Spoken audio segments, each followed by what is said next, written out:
Каримдин 4 адамында Назимин, кыз күйөөсүндө Гүлсүндүн, Жакиевдин күттүргөн жаздагелеринде Зейнептин, Каримдин ай тутулган күндөсүндө Шапактын, Гогольдин үйлөнүүсүндө Агафья Тихоновнанын, Садыбакасовдун Ак бозатында Эркайымдын ролдорун мыкты деңгээлинде аткаргандыгы менен сахна жылдызына айлана алган. Андан сырткары көптөгөн фильмдерде дагы роль жараткан. Ошондой эле эгемендикти алган алгачкы жылдары биринчилерден болуп, көз карансыз Туңгуч театрын өстүрүп, анын алкагында көп жылдардан бери көңүлүндө өйүп келе жаткан чыгармачылык ойлорун ийгиликтүү ашырып келди. Жамал апабыз дагы жашап, чыгармачылык жолун дагы уланта берсе болор эле. Бирок жараткандын жазмышы ушундай экен, арабыздан өтүүсүз кете берди. Урматтуу агайын туугандар, Жамал апабыз кандай мезгил, кандай шартта иштебесин, өзүн көп кыртуу талант, улуу устат, мыкты адис, иш билги жаран, жөн билги адам катары аброй тапкан. Замандаштары, шакирттери жана жалпы кыргыз эли анын өз мамлекетине өтөгөн эмгегин ар дайым эстеп, маркумдун жаркын элесин жүрөк түкүрүндө бекем сактай тургандыгына терең ишенебиз. Кошуңуз Жамал апа, кош болуңуз, жаткан жериңиз жайлуу, топурагыңыз торкоо болсун. Сөз Кыргыз Республикасынын өкмөтүнүн атынан Кыргыз Республикасынын вице-премьер-министри Карымшаков Улукбек Тойчуевичке берилет.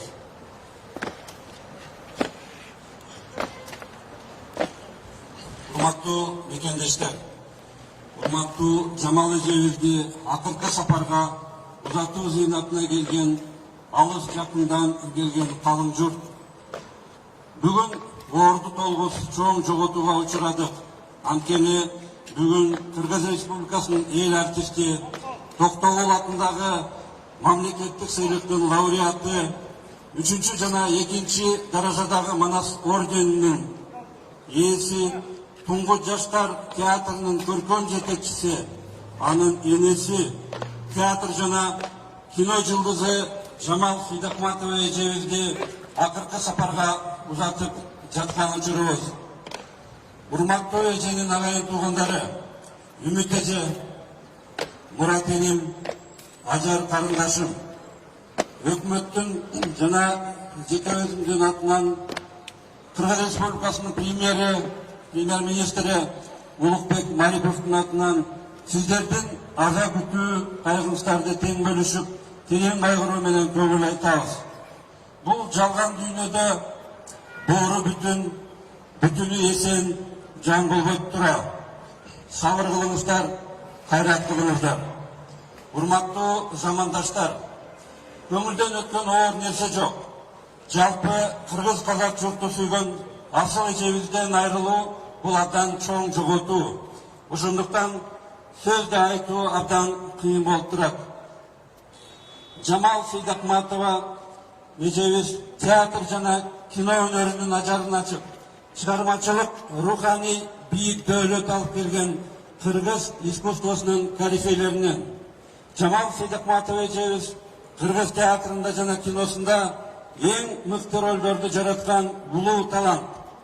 Биз доорубуздун залкар жазуучусу Чыңгыз Төрөкулович Айтматовдун башкы каармандардын элеси Жамал Сейдакматова эжебиз аркылуу тааныдык. 80 жаштын кырында Жамал Сейдакматова эжебиз Курманжан Датка энебизди тирилткен талант болду. Эженин бүткүл өмүрү Кыргыз театрынын сахна ордосунун сапары. Бул улуу сапар кыргыз журтунун гана тарыхында эмес, боордош элдердин арасында унутулгус, кайталангыс өмүр болуп түбөлүккө жашап кала берет. Урматтуу мекендештер, Жамал эжебиз жакшы адам эле, Жамал эжебиз асыл адам эле. Жамал Сейдакматова эжебиз кыргыз театрынын жүзү эле. Кош болуңуз Жамал эже. Жаткан жериңиз жайлуу, топурагыңыз торкоо болсун. Жамал эженин замандаштарынын атынан сөз Кыргыз Республикасынын баатыры, Кыргыз Республикасынын эл жазуучусу, Токтогул атындагы мамлекеттик сыйлыктын лауреаты Бексултан Жакиев агайыбызга берилет.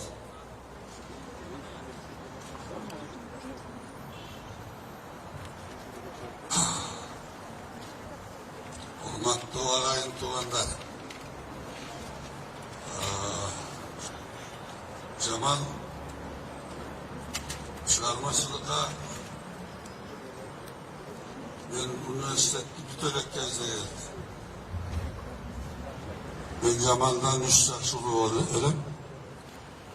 O şanda Kenova Tatla deyen kavarı oldu. Anam biz ağızlı görelerek biz kanday baktığımız Kenova Tatlı'la kanday talantlığımız görgüz gelen. Anam o şandan beri Cemal teatrda, kinoda, 82'ge çıkılsa da 80'ge çıkkanday olmay, yaş boydan geldi. Anın talantına, anın kinodağı, teatrdağı atkargan rollerine biz şuklandık, kuandık, sevindik.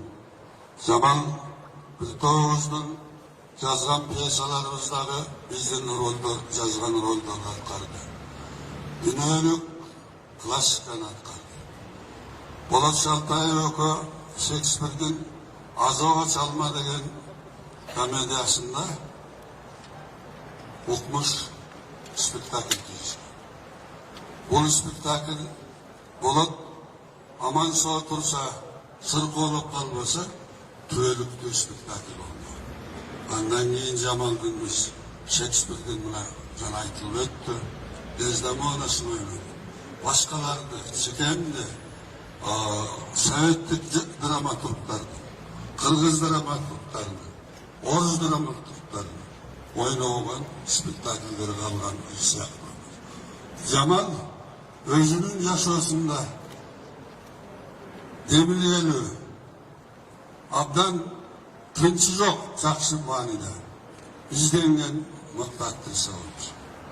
Bu oşa izlengeninin üzülünü görüp Tunguş Teatrı'nın tüzü.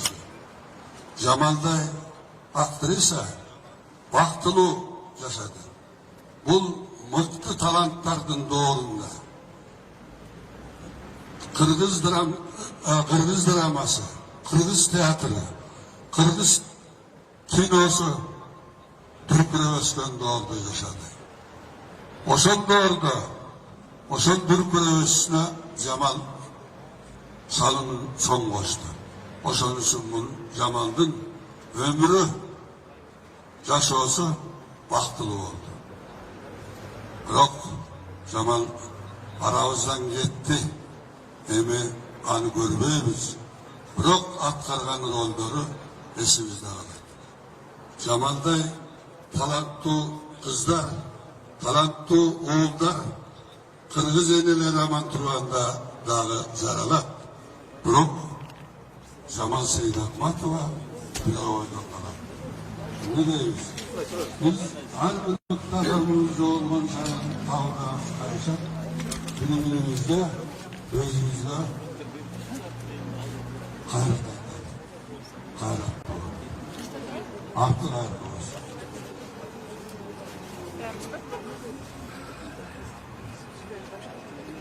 Cemal Seyit Akmatova'nın ümidin aytkanlığına жалпы биздин чет сахна ханышасы Кыргыз Республикасынын элербизде Жамал эженакыркы сапарга узатуу жана түрдө случайный замандаш катары сахналашы катары Türk Кеңешинин башкы катчысынын орун басары Кыргыз Республикасынын эки жашсуу Раев Султан Акимовичке беребиз.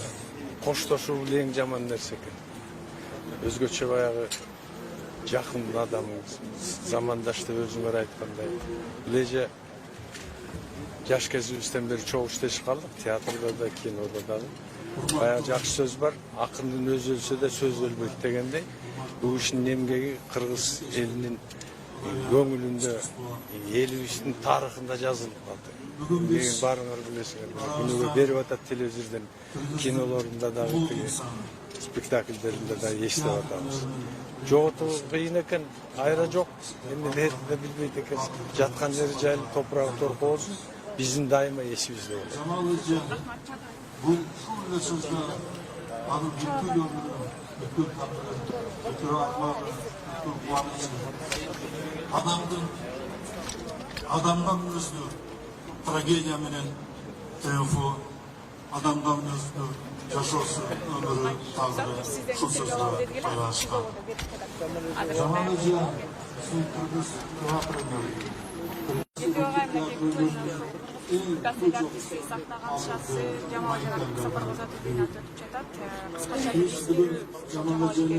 Эми Жамал эже менен чогуу иштеп, чогуу роль ойногосом дагы бир тууган иниси Бекир Сейдахматов Раматов. Ошол бир топто чогуу иштедик да. Анан ошол анда-санда барып үйүнө аябай биздин ойногон нерселерибизди айтып, сыны аябай туура болчу. Анан ошол ушундай болуп жүргүлө күндө талыкпай иштегиле. Бул маданиятта жалкоолук деген жарашпайт. Күндө жаңыланып тургула деп айтып жүрөм. Анан акыркы өмүрүнө чейин сахнадан кеткен жок. Бүт өмүрүн сахнага арнады. Алтын кишелем, жаткан жери жайлуу, топурагы торку болсун. Ал театрда роль ойногон жок. Ал театрда жашады.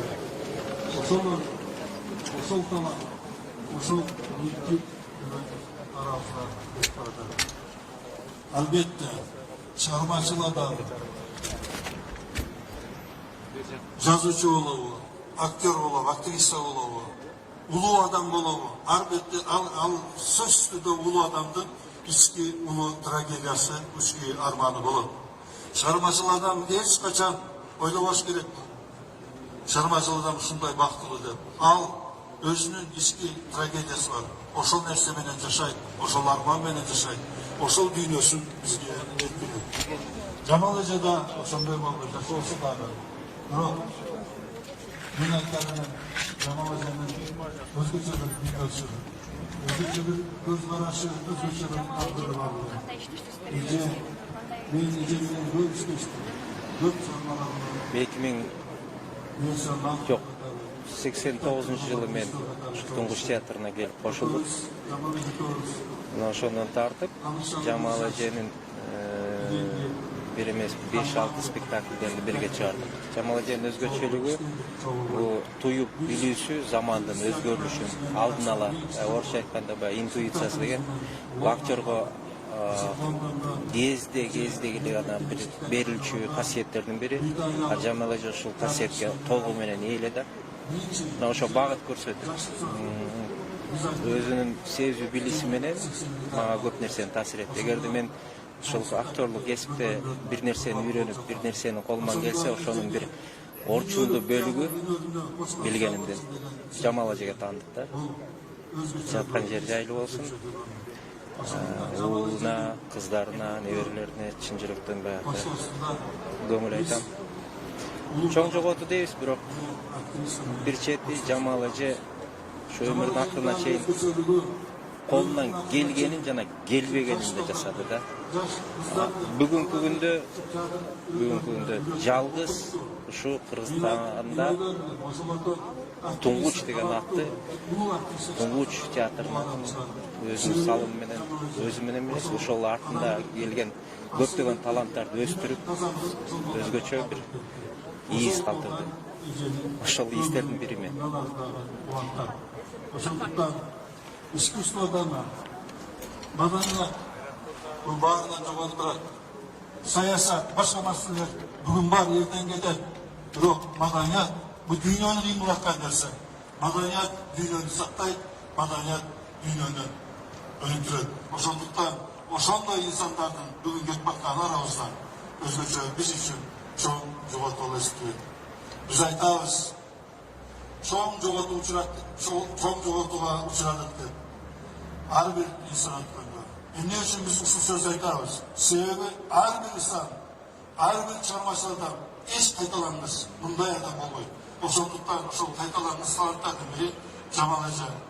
Жамал эже, барган жериңиз бейиш болсун. Жүргөн жериңиз бейиштин багы болсун. Сизди күтүп аткан биздин улуу инсандарга, улуу театр ишмерлерине, биздин Муратбек Рыскул баштаган аксакалдарыбыздан Bakin Kılıkeyeva, Darko Büyük Özelerinden Uşulordun çoğun tiyatrına reportaj. Siz oşol yaşoda, oşol ömürde dağı şarmaçılıkta armayısınız. Sebebi siz şarmaçılıksız yaşayalmayız, tiyatrısız yaşayalmayız. Sizin ömrünüz tiyatr, sizin tarihiniz tiyatr, sizin istediğiniz tiyatr. Hoş kolunuz ece. Çakkan yerimiz yaylı olsun. Çorba. Sultan Hakim Çatay'ın bugün ertеңilen Türkiye'den uçup geldi. Sizlere açılıp bildiririz.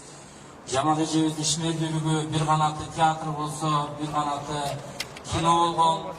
Da ошол кино ишмерлеринин атынан сөз токтогулатындагы мамлекеттик сыйлыктын лауреаты белгилүү коомдук ишмер журналисти Садык Шеримовго берилет.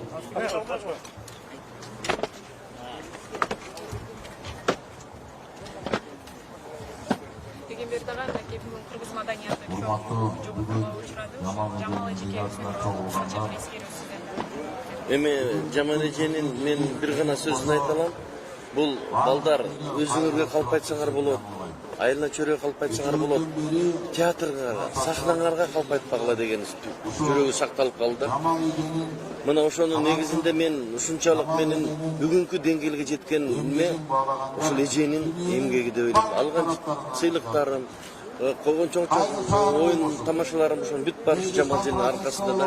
Себеби Жамал эже мага эркин ой жүгүртүүгө шарт түзүп берди да. Мага деле эмес, Муратка, Асылбекке. Эгерде Жамал эжени ошол куттуу театрда ээрчип кетпегенде балким бүгүн катардагы актер болуп калсам керек эле. Бирок ошол мына ошол Жамал эженин артында кино сценарий жаздык. Кинолорду тарттык. Телевидениеден эмне деген керемет күлкүлүү передачалар жасаттык. Мына ошол мен бүгүн аябай ошол жүрөгүм ооруп турат. Ишенбей да турам. Себеби кечке чейин ушул эже жөнүндө передачаларды көрүп, эже жөнүндө эскерүүлөрдү угуп отуруп, бул тарых болуп калган турбайбы? Анан эженин жаркын элеси кылган эмгеги мен үчүн, мен азыр искусство университетинде сабак берем да. Ошол эженин аты мен акыркы студентим бул жарык дүйнөгө көрсөтүш боюнча эженин аты сакталып кала берет деп айтам. Өзүнүн келечеги үчүн, өзүнүн баласын курмандыкка чалса, Жамал эже элинин келечеги үчүн, элинин уул кыздарынын жакшы, бактылуу өсүшү үчүн, элинин маданияты үчүн өзүнүн өмүрүн, өзүнүн менчигин. Жамал эженин да колунан келмек мүмкүн. Жамал эже сымбат деген сымбат, акыл десе акыл, талант десе таланты бар киши. Бирок ал көр дүйнөнүн артынан көмөлөнүп азгырылбады. Ал кызыл жүлде дүйнөнүн артынан азгырылбай, кызматын кыргыз элине арнады. Ал байлык азгырылган жок, ал кыргызга бакыт арнады. Мына ошон үчүн Жамал эженин жолу бийик, жолу улук. Жамал эже артынан канчалаган шакирттерин даярдады. Мына ушул жерде дагы Жамал эженин жүздөгөн шакирттери турасыңар. Мен дагы Жамал эжени өзүмдүн устаты деп эсептейм. Мен да ошол Жамал эженин шакиртимин. Мына ошол шакирттерин айтар элем. Сиздердин алдыңарда али кыйын жол бар. Кыйын жолду басасыңар. Кыйналасыңар. Маданияттын жолу бүгүнкү күндө кыйын болуп турат. Таштак болуп турат. Мына ошол кыйналып, ушул маданияттан кечип кетейин дегенде Жамал эжени эстегиле. Жамал эженин жолун эстегиле. Жамал эже силерге үлгү болсун. Эгерде кыйын өмүрү, эмгекчилик силерди үстүңөрдөн караса, Жамал эжени эстегиле. Жамал эженин эмгеги силерге үлгү болуп кетсин. Жамал эженин каягы силерге үлгү болуп кетсин. Эгерде бийлиги чоң бирөө силерди басмырлайын десе, силерди үстүңөрдөн караса, Жамал эжени эстегиле. Жамал эженин баскан жолу силерге дайыма маяк болуп жанып турсун. Бирок ол жерде Азер карындашым отурасыңар, ыйлап карындаштар. Ыйлабаңла, силер жалгыз эмессиңер. Жамал эженин артынан жүздөгөн уул кыздары калды. Ошол жүздөгөн уул кыздары аны жүздөгөн шакирттерин өстүрөт. Ошол шакирттери жакынкы 100 жылдык болобу, 1000 жылдык болобу, ар бир ролунда, ар бир интонациясында, ар бир кыймыл аракетинде Жамал эженин сабагы, Жамал эженин таасири кайталанып турат. Демек, Жамал эжеде Жамал эжеде адамдар өлбөйт. Алар түбөлүк жашайт. ушул ортада чөнкөмөн чыккан мейли Күндө өзү болобу, мейли Омар Хаям болобу, мейли Мисир Токтогул болобу, мейли Махмат Кашкар болобу, ким болбосун өрнөгү калгандай Жамал эженин дагы өрнөгү 1000 жылдан калат. Не дейбиз, бүгүн кайгырып турабыз. Адалдан болбос кайтарыш, айылына көңүл айтабыз деп Ысмайыл айткандай, баарыбыз бири-бирибизге көңүл айтып турган убагыбыз. Эң акыркы айтарыбыз кош бол Жамал эже дейбиз баарыбыз. Жаткан жери жайлуу, топурагы торкобуз. Сөз Жамал эженин жерлештеринин атынан Кыргыз Республикасынын өкмөтүнүн Ысык Көл областындагы өкүлү Жантаев Элчибек Нуржалиевичке берилет. Урматтуу агайын туугандар, сымбасты уста жаратпайт, өлбөсүнү Кудай жаратпайт дейт экен. Бүгүн биз өтө бир кайгылуу убакта чогулуп отурабыз. Кыргыз эли бүгүн залкар, таланттуу адамыбыздан айрылып отурабыз. Эжебиздин сахнага болгон, спектакльга болгон, киноодо болгон дегиде ушул маданиятта орду эң бир чоң эле. Чоң десем аздык кылат. Өтө эбегейс чоң эле. Касиеттүү көл Кыргыз элине көптөгөн таланттуу уул кыздарды берген. Ошонун сак башында мына биздин Жамал эжебиз турат эле. Урматтуу агайын туугандар, эмне дейбиз? Өзгө жалган өлүм ак дейт экен. Жакындарына, балдарына, айылдаштарына терең кайгыруу менен көңүл айтабыз. Жамал эжебиздин жаркын элеси жүрөгүбүздө түбөлгө сакталып калмакчы. Кош болуңуз Жамал эже. Жаткан жериңиз жайлуу болсун. Кош болуңуз. Жамал эженин акыркы ишмердүүлүгү өстүктөгөн Туңгуш театрында абдан күрдөөлүү уланган да ушул Жамал эжебиздин уулундай көргөн шакирттеринин атынан сөз Кыргыз Республикасынын эмгек сиңирген артист Асылбек Өзбековго берилет. Кыргыз театры, Кыргыз киносу, Кыргыз маданияты, Кыргыз эли дагы бир залкарынан ажырап турабыз. Жамал эже бүтүндөй өмүрүн театр дүйнөсүнө арнады. Керемет образды жаратып, кинодо, театрда ушунчалык бардык ийгиликтерге жетишип келатып, катарында келаткан ошол кийинки муундагы бизге окшогон артисттерди дагы кошо сүрмөлөп, талим тарбиясын берип, ушул чоң сахнага аттанууга өзгөчө көмөк көрсөтүп келди. Мунун баары мына угуп атасыздар.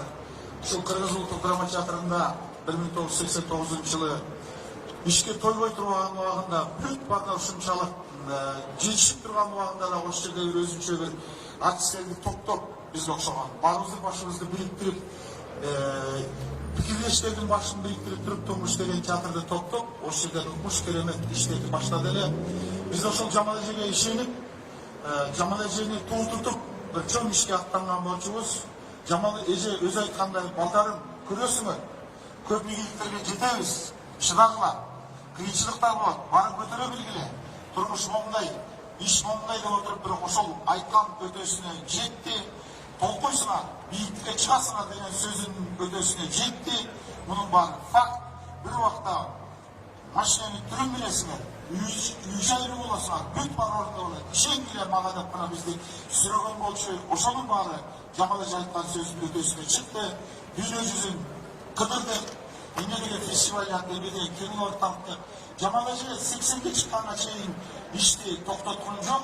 Ушул керек болсо ушул балдарды топтоп, кийинки студияларды түзүп, ушул балдарды бир театр дүйнөсүнө тартсам экен, Кыргыз элине дагы таланттарды чыгарсам экен деп, жаш балдарды 15 жаштан 20 жашка чейинкилерди чогултуп алып, сабагын берип, тарбиясын берип, ошолордун мыкты спектакльдерин коюп, эң акыркы убактарда эле ошолордун баарын канатына калкалап барып, Кытайга чейин алып барып келип, эме укмуш керемет иштердин баарына жетишти. Баары ошол пленкада калды, образдар бар, азыр ар бириңизде көз алдыңыздарга тартылып атат болуш керек. Айла жок. Жамал эже көзүнүн тирүүсүндө сейдин баарын көрүп кетти, мамлекет тарабынан, кесиптештери тарабынан бийик деңгээлдердин баарына жетти. Эң мен сүйүнүп турган 2019-жылы Ош шергесинде өткөн эл аралык фестивалда ушул Жамал эженин 80 жылдыгын арналган фестиваль Жамал эженин ошол жерде бир жума толкуп жүргөнү, ушунчалык бир дем менен ушунчалык өзгөчө бийиктикке чыкканын көрүп, мен дагы Кудайга тобо деп атам. Мына ушундай сый урматтын баарын көздүн тирүүсүндө Жамал эже келди, кетти, көрүп кетти. Эми азыр да ушундан могу жерде өзгөчө бир жакшыракай урмат менен сый менен акыркы сапарга узатып атабыз. Жамал эже жаткан жериңиз жайлуу, топурагыңыз торко болсун.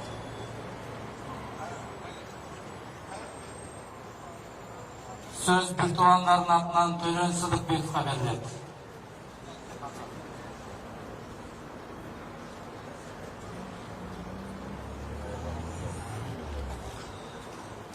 Hurmattуу agayın tuğanlar, Жамал эженин бул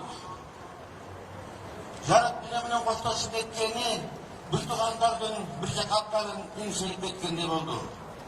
Себеби Жамал эже биздин сыйымыбыз эле, биздин туубуз эле.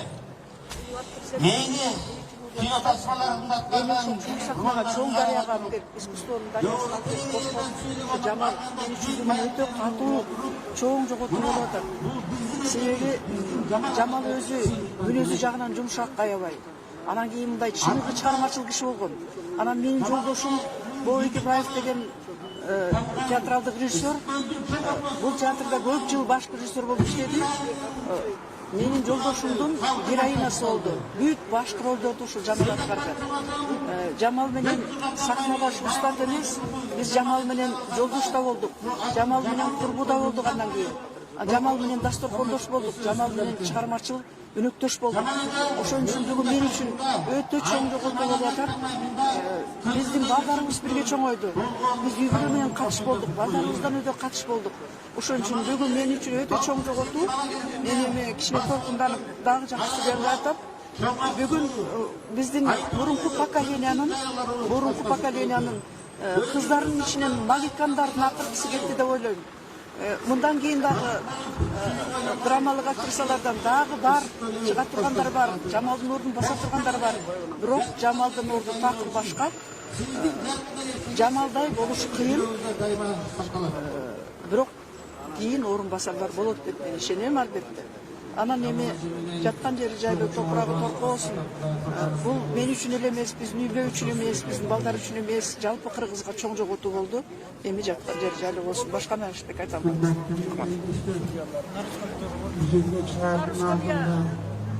Көп жолу мени мындай болду, акыл айтып атышып, уже карып бүтүп калдым азыр.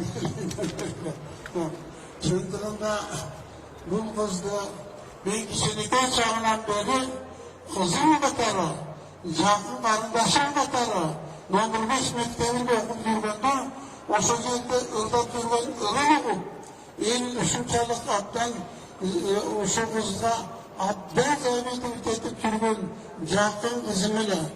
Анан ушундай кыйын учурда бир-эки ооз сөз сүйлөп койгонго может быть где-то дагы бир бөлөк жерде сүйлөсөң может быть мындай тайып кетишиң мүмкүн. Анан эми могу жерде ал кызым менен ушунчалык жакын болгондуктан мен бул киши менен абдан жакын сүйлөп кетейин. Бул кызым менен чогуу көп жыл бирге болуп жүрдү.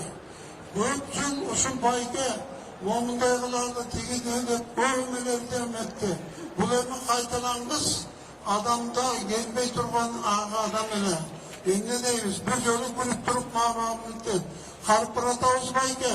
Ушул карып баратканда бир акымдын бир эмеси бар эле, ошону сизге айтып коеюн дедим.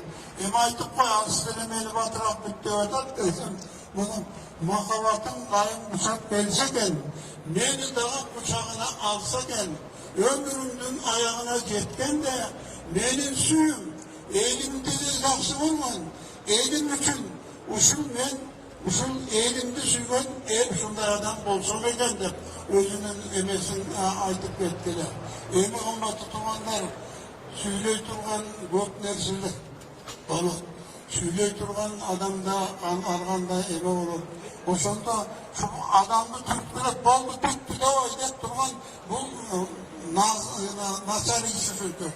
Мен көп сүйлөбөйм, бирок жанакы кызымды Buna şu getir aldığında da görüp жүрген. Buna kıyın ahvalında görüp жүрген.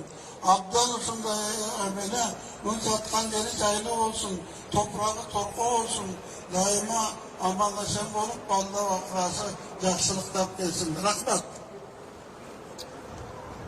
Rahmat. Hurmattуу агайын туугандар, Жамал Сейдахматованын дүйнөдөн кайткандыгына байланыштуу биздин чет мамлекеттерден көңүл айтуу телеграммалар келген. Мына ушу менен тааныштырып коюуга уруксат этиңиздер. Түрксой эл аралык уюмунун төрагасы Дүйсен Касейинов агайыбыздын көңүл айтуу каты. Жеке өзүм жалпы Түрксой жамааты жаркын талант ээси Кыргыздын улуттук сыймыгы, Кыргыз Республикасынын эл артисти Жамал Сейдахматованын дүйнөдөн өткөндүгүнө байланыштуу кабарды кабыргабыз кайышуу менен кабыл алдык. Жамал Сейдахматованын дүйнөдөн өтүшү бир эле Кыргызстандын эмес, жалпы түрк дүйнөсүнүн чоң жоготуусу. Жамал Сейдахматова заманына жарашкан улуу талант эле, анын жаркын элеси жалпы түрк дүйнөсүнүн маданият ишмерлеринин эсинде түбөлүккө сакталат. Казакстан Республикасынын театр ишмерлер союзунун көңүл айтуусу. Құрметті Қырғызстандық бауырлар, Қырғызстандың халық артисі, танымал Залқар театр жана кино актрисасы Жамал Сейдахматованың дүйнө салууна байланысты бауырлас Қырғыз еліне және отбасына кайгырып көңүл айтамыз. Театр өнерінде да, кинодо да өзүңдүк кол тамгасын, адал эмгегин, өчпөйтүн бейнелерин калтырган Залқар актрисанын өмүрдөн өтүү казак элинин да көңүлүн босатып, жүрөгүн тебирентти.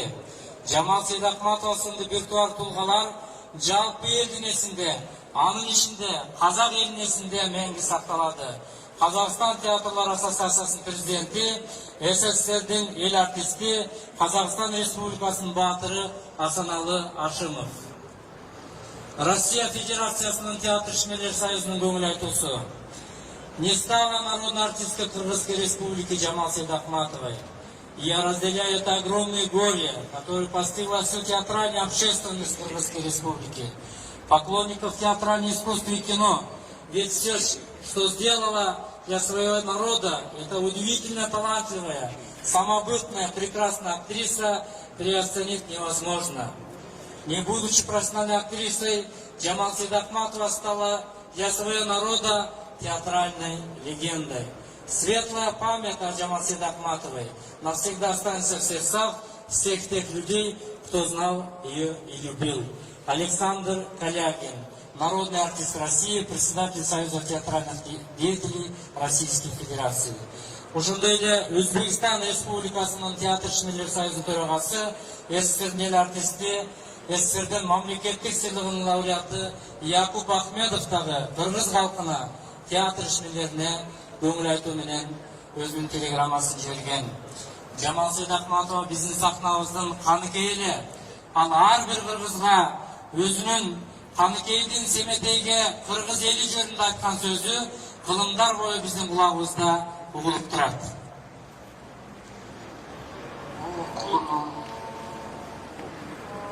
Угуба. Сенин жериң Кыргызда. Отурмалдан жылкы көп, олуп кандан тынчы көп. Жашыгынан курчу көп, жанжыр каткан ырчы көп. Адырынан тегиз көп, арыгынан семиз көп. Жалкысынан эгиз көп, улунун жаман чыккан жемиш көп. Телегеги теп-тегиз жери сонун кыргыздын, өзөгүн берген өз десе кулунун эл сонун кыргыздын. О кулунун. Эсил кайран Жамал эже, мына сиздин үнүңүз кылымдар бою биздин маданиятыбыздын алтын тамгасы менен жазылып өчпөс болуп калат. Сиз кыргыз маданиятын таанытууда нар көтөргүс эмгек кылдыңыз. Сиз кылымдар бою маданиятка ак кызмат кылуунун үлгүсүн жаратып бердиңиз. Сиз көрүүчүлөрдүн көз алдында дал ушул каныкей Курманжан датка менен калдыңыз. Сиз элге жактыңыз, эми жерге жагыңыз. жаткан жериңиz жайлуу, топурагыңыз торко болсун. Жамал Сейдахматов эжебиздин сөөгү, өзүнүн замандаштары, ата-энеси болуп калган Муратбек Рыскулов, Сабира Көмүшалиеванын, Даргүл Күйүкованын, Бакен Кыдыкееванын, Советбек Жумадыловдун, Сатыбалды Далбаевдин, Гүлшара Дулатованын түбөлүк жай тапкан жеринен аларча көрүстөнүнөн түбөлүк орун алып отурат. Топурагыңыз торко болсун эже. Жамал эжебизге Куран окуп келген ар бир инсандарга биз терең ыраазычылык билдиребиз. Мырзалар эжебизге барып топурак салып, эжекелер атайын автоунаа менен Пишпек ресторанына барып Куран окуп кетиңиздер. Ушуну менен Кыргыз Республикасынын эл артисти, Токтогул атындагы мамлекеттик сыйлыктын лауреаты, 2 жана 3 даражадагы Манас орденинин ээси, улуу актриса Жамал Сейдахматованы акыркы сапарга узатуу зыйнатын жабык деп жарыялаймын. Кайыр кош Кыргыз сахнасынын канкөйү.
Говорит мультимедиалык агенттигинин көрүүчүлөрү азыркы тапта Кыргыз Республикасынын эл артисти Токтогул атындагы мамлекеттик сыйлыктын лауреаты Жамал Сейдахматованы акыркы сапарга узатуу зыйнаты өтүп жатат.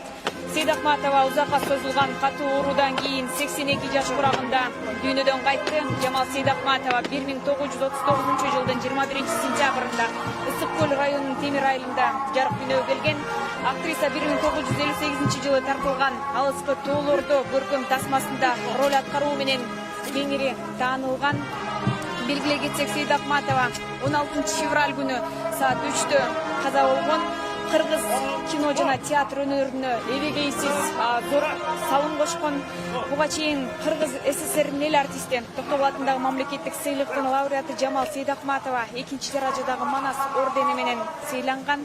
Ошондой эле Сейдахматова Доорунбек Садырбаев тарткан Махабат дастаны, Акбаранын көз жашы тасмасында, Уркуя тасмасында мыкты ролдорду жараткан.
Kileri kaldı dep.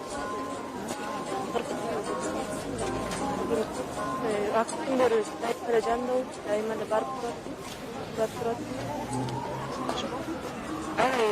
Nesi bu nelerden ne için ne geliyor?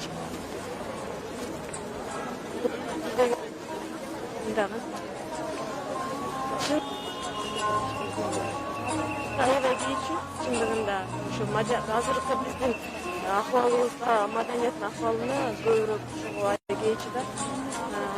Özünün yaşasın, bütçede yaşasın, negisi çıkarmaçıkla arınagan ayağım. Ben şu bayağı 16 yıldan beri canında жүрдüm. 40 yılları var dedim. Şunday bir sanat adamdı, şunday bir özünün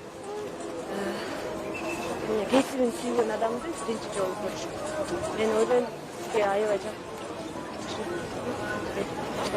Daim böyle olur.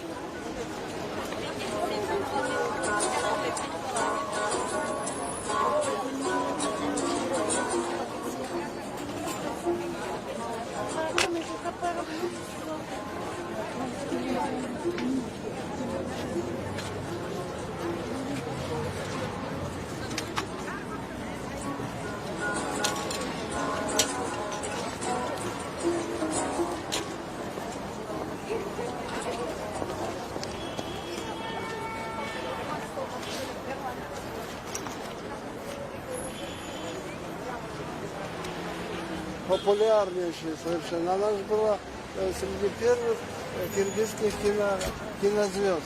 Наравне с Кадыкеевой, с Рыскуловым, Джамановым, с Арсеном Умуралиевым.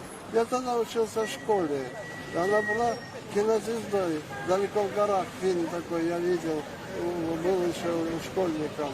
И я все думал, когда-нибудь я познакомлюсь вот с этой вот актрисой. И судьба меня свела ее, понимаете. Она была очень простой, несмотря на свое такое величие и славу. Она была вне всяких амбиций, вне всякого самолюбия. Она не различала там, дебютант приглашает ее на съемки или на постановку, или опытный мастер. Она ко всем шла. У мастера она учила, дебютанта она учила, понимаете. И она, самое главное, до конца сохранила навыки своего высокого призвания. А вот какое качество все-таки вас больше удивляло? Какие-то личные качества или профессиональные? Трудолюбие. Она была трудоголик, потрясающая. Ведь она создала потрясающий театр. Очень оригинальный, неожиданный. Собрала совершенно молодых ребят в труппу. Приглашала молодых режиссеров. И они создавали такие шокирующие спектакли. Она объездила десятки стран мира, присутствовала на десятках фестивалей, везде она получала признание.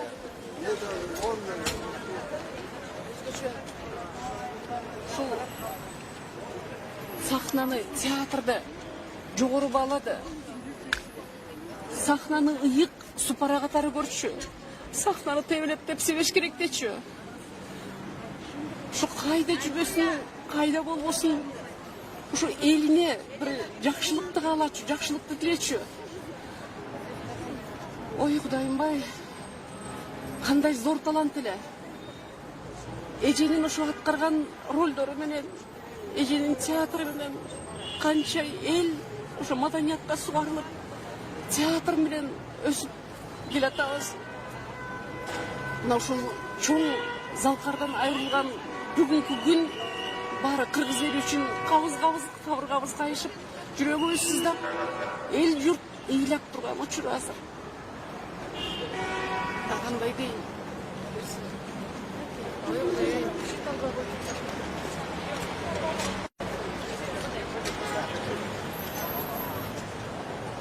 А написали же везде, что есть, да.